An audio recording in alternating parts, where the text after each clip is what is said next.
Hey, what's going on, guys? It's your boy Serrano. Welcome back to the channel.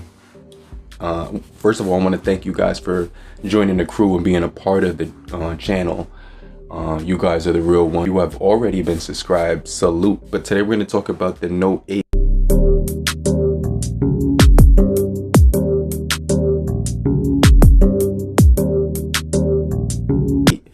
One of the phones that is pretty much like a phone from the past that still continues to surface over the times and over the years. Now, this is one of my favorite phones of all time, and I'm gonna give you, at least 7, 8 reasons why I think the Note 8 in 2021 is still a really good device. And just hear me out. I know there's other phones out there.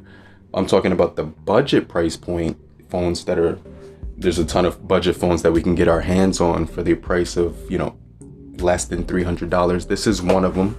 Kind of want to talk about this device, the always on display, the QHD on here, the AMOLED panel, the pen support, which is something that's really undisputed.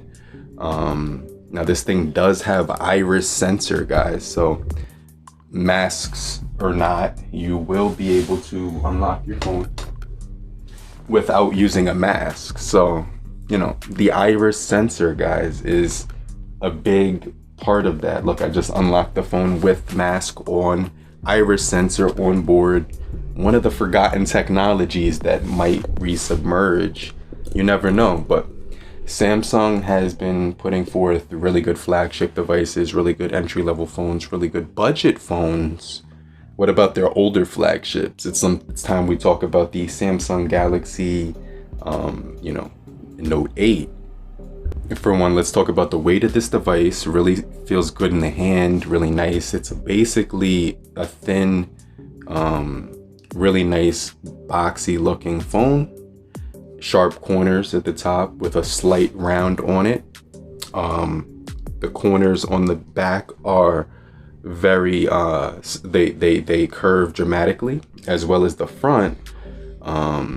The aspect ratio is 18:9, something that we don't see anymore, but the top of the phone does have that iris sensor on it, which is really cool, 2 megapixel. We're gonna get into the camera setup in here in a whole lot more detail, but this phone is really just a work of art.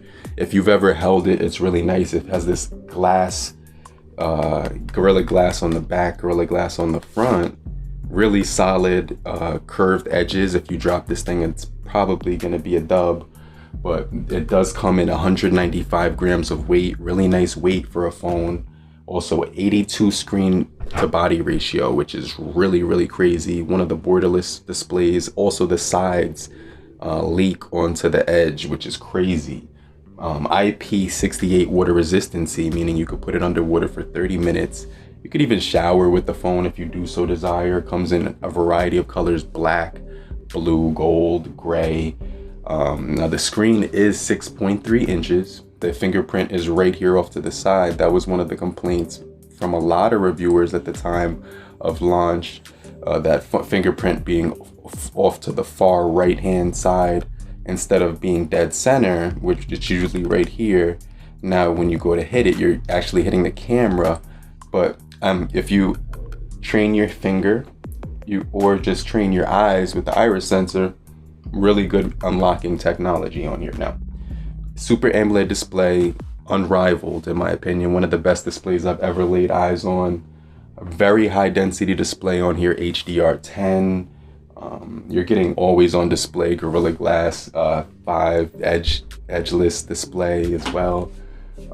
Now let's talk about the gaming on here. You're gonna be able to play Fortnite, Call of Duty, PUBG, Asphalt 9. Every game that you so desire that runs high graphics, very high graphics, is gonna be able to be performing those games. I would recommend this phone for somebody who's a heavy user, business user, somebody who likes to get a lot of work done. Even if you're a graphic artist or an artist in general, this is a great phone to get ideas out. Creative people would love this thing. Now, we do have the Exynos version as well as the Snapdragon version. This is the Snapdragon 8, I believe it's 35. The Exynos version also is the Exynos 9 8895, but I do have the octa-core, I do have the Snapdragon version now. We do have 6 gigabytes of RAM on board, 128 gigabyte, 64 gigabytes of internal storage. You can upgrade that with an SD card as well.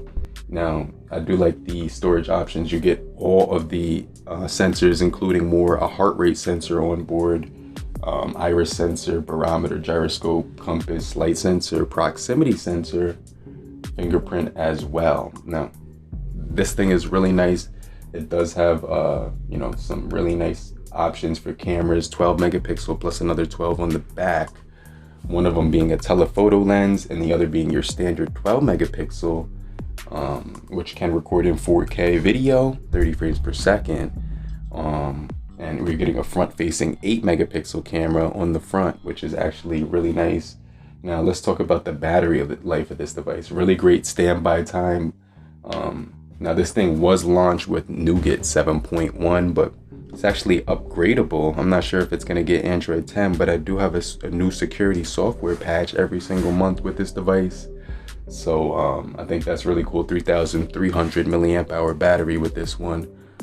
Just an overall really good phone that lasts really long throughout the day. I'm on my second day using it right now. Standby time is really good. Screen on time is good as well. Charging speeds, it does offer wireless charging as well. So this thing is just awesome for taking notes, getting a lot of work done. If you're a gamer, it's still blazing quick, no issues, no complaints.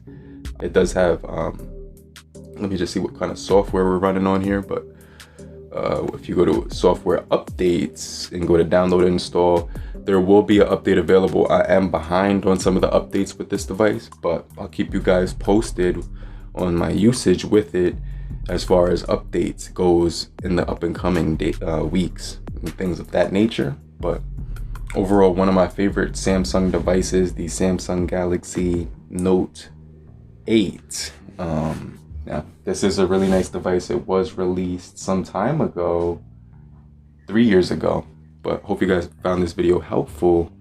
Samsung Galaxy Note 8. I'll get right back with you. Peace.